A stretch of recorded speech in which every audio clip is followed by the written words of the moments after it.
9 নম্বর paper 9 নম্বর column ঋণ সংক্রান্ত তথ্যাবলী হলফনামা আমাদের আরো ক্যান্ডিডেট আছে, আমাদের সময় চলে যাচ্ছে।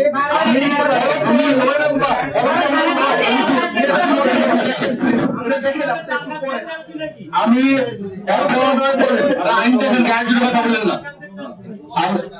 আমি প্রথমভাবে আমার পিতা মাতা স্বামী সন্তান, আমার উপর নির্ভরশীল কোন সদস্য অথবা কোন ব্যাংক বা আর্থিক প্রতিষ্ঠানের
আপনারা দয়া করে রিটার্নিং অফিসার জেলা প্রশাসক জেলা ম্যাজিস্ট্রেট মহোদয়ের বক্তব্যটা একটু শুনুন।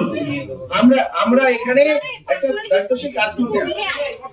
আমি তো বারবার করে বলছি যে আপনারা যারা এখানে আছেন, আমি বারবার করে বলছি যে পয়েন্টগুলো নিয়ে কথা হয়েছে সেই পয়েন্টগুলো যাচাই করার জন্য অধিকতর সময় আমার ঊর্ধ্বতন কর্তৃপক্ষের কাছে আছে।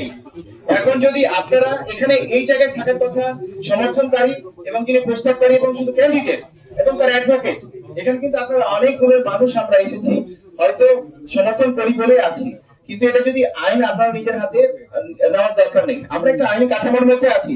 আবার কোন আদেশে আমার সবসময় রাত বিরাত উঠতে থেকে আমরা কিন্তু কাজ করে যাচ্ছি। আমি এখানে কোনো কাউকে চিনি না, কাউকে জানি না। আমার একটা কাজ নিরপেক্ষভাবে করার কথা।